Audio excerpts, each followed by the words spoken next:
I'm Earl Stewart. I welcome you to Earl Stewart on Cars Mystery Shopping Report.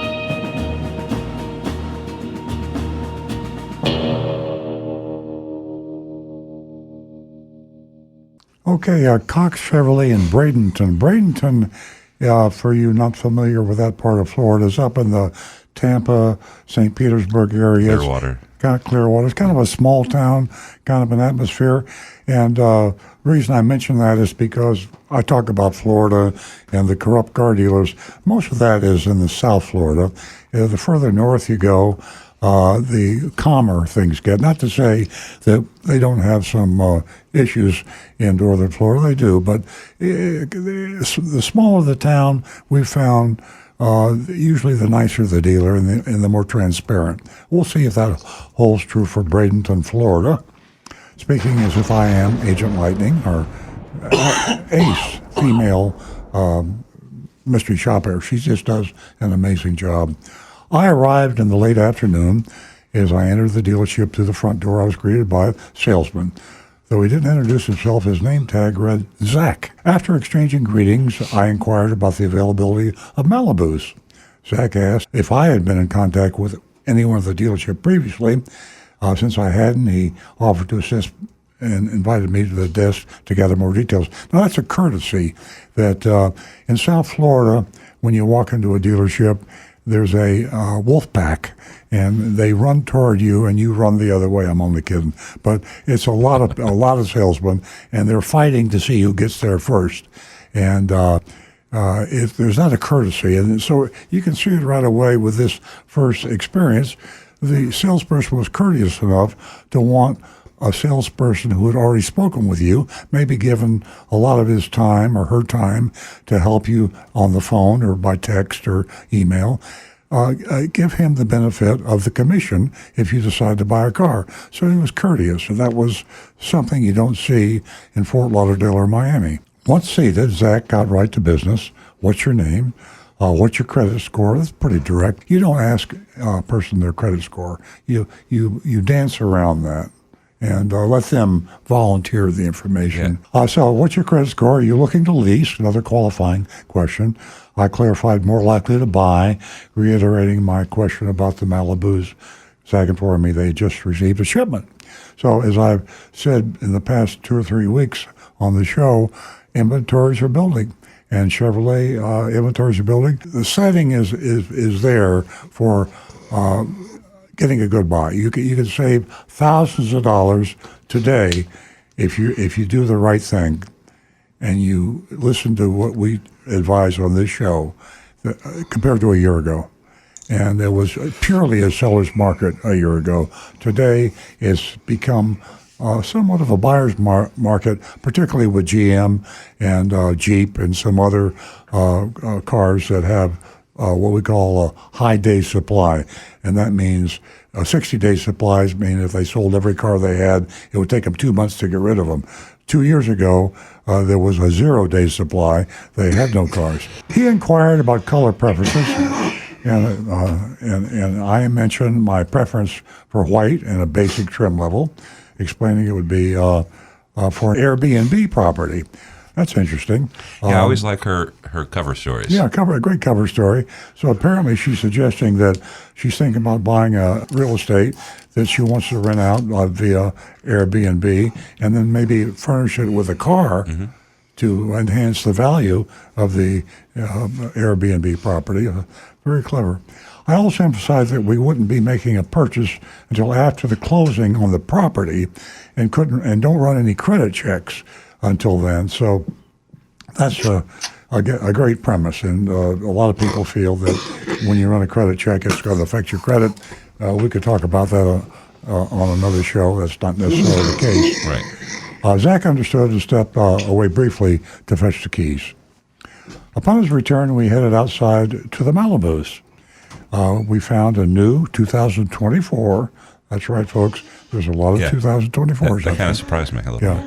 Malibu LS with an MSRP of $28,415.95. There's also an addendum.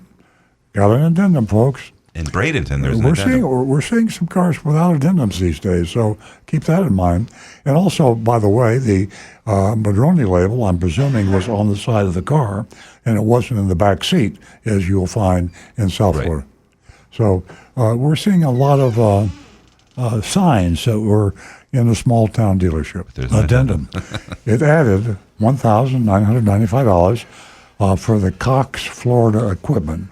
That's a nice spin, Florida equipment, and that's the addition over the MSRP, $1,995, which included window tint, door edge protection system, and then nitro fill tires, the famous or infamous nitrogen, which is worthless, and a pulsing stop lamp system, all for $19.95. Okay, the salesman, Zach, highlighted the safety features.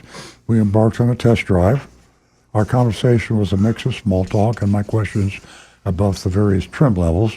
By the end of the drive, I was convinced this car was the right choice.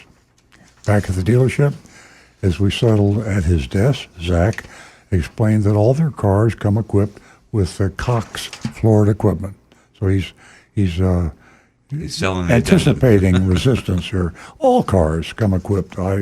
He avoids the question, can I have one without the Florida equipment? No, you can't. He then inquired if I wanted an out-the-door price, to which I agreed.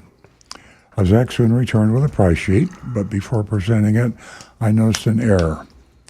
The error was $3,000 for the accessory package, which they just quoted $2,000 on. So it should be $1995.95.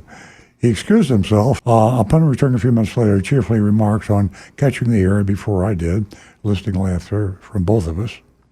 So I guess the best way to get rid of that is just laugh about it. But I mean, it's not professional. I don't think it was dishonest. I think it's just sloppy. The worksheet had a top line of $26,420, to which was added a $7.99 processing and documentary fee. The fancier, the more legalese you can make these names sound, the more gullible people are to them. $637 in government fees, which Stu commented was a little steep. I agree. They included the Cox Florida equipment and the line labeled accessories for $19.95. Out the door, I was at $31,717. I then asked about possible rebates or discounts, but Zach was quick to note that the price already reflected their special internet pricing. Although I didn't verify this at the moment, it was consistent with what I saw online. Now, in some dealerships, the further south you get, when I asked about possible rebates or discounts, the answer would have been, if I can get my manager to come off the price a little bit, will you buy the car today? Yeah. Or the manager would come. I'm confident they'll work with you on that. Yeah, we'll work with you. So it's a little country, which is good. And country means laid back and more honest in this particular case. I expressed my gratitude. I mentioned I'd be in touch later. Overall, the dealership experience seemed to be free of any undue pressure, meaning they didn't follow me out the car. The manager didn't say, listen, take the car to your husband, or he didn't say, I'll take the car to your husband.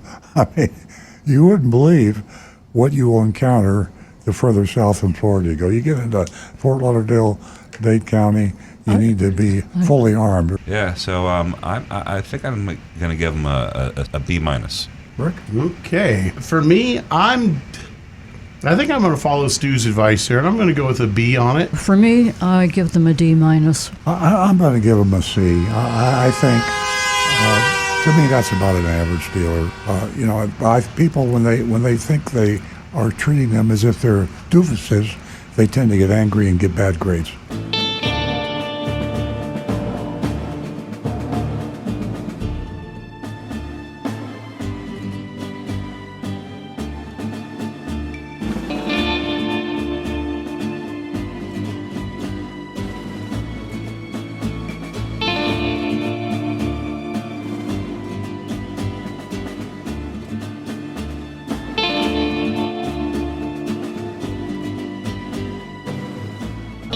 Hi, this is Earl Stewart. Thank you for watching this video. If you would like to be notified of new videos that we post to our YouTube channel, simply click on the subscribe button and the bell icon in the lower right-hand side of the screen.